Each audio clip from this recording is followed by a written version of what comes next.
حاليا في الأسواق لأول مرة وبطرح غير مسبوق. الديوان الصوتي هذولا حرب.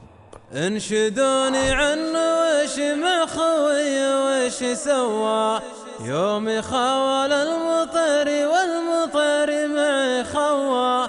خوة قامت تقوى بينهم قامت تقوى. هذا الكلام اللي عليه البراين لبالرشيد الشمري ما خافاني. بعد ان سبق فارس الأوفان أخذ لقب ما ذكر زيه.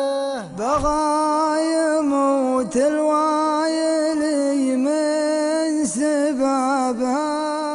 يا ربعنا قصة دخيل البلال ما مثلها قصة ولا مثلها صار. ما بجديد قلت لك يا حربي عن الوفاة طيب أجمل صورة. هذولا حرب للشاعر غالب بن سعود بن مضيان الظاهري.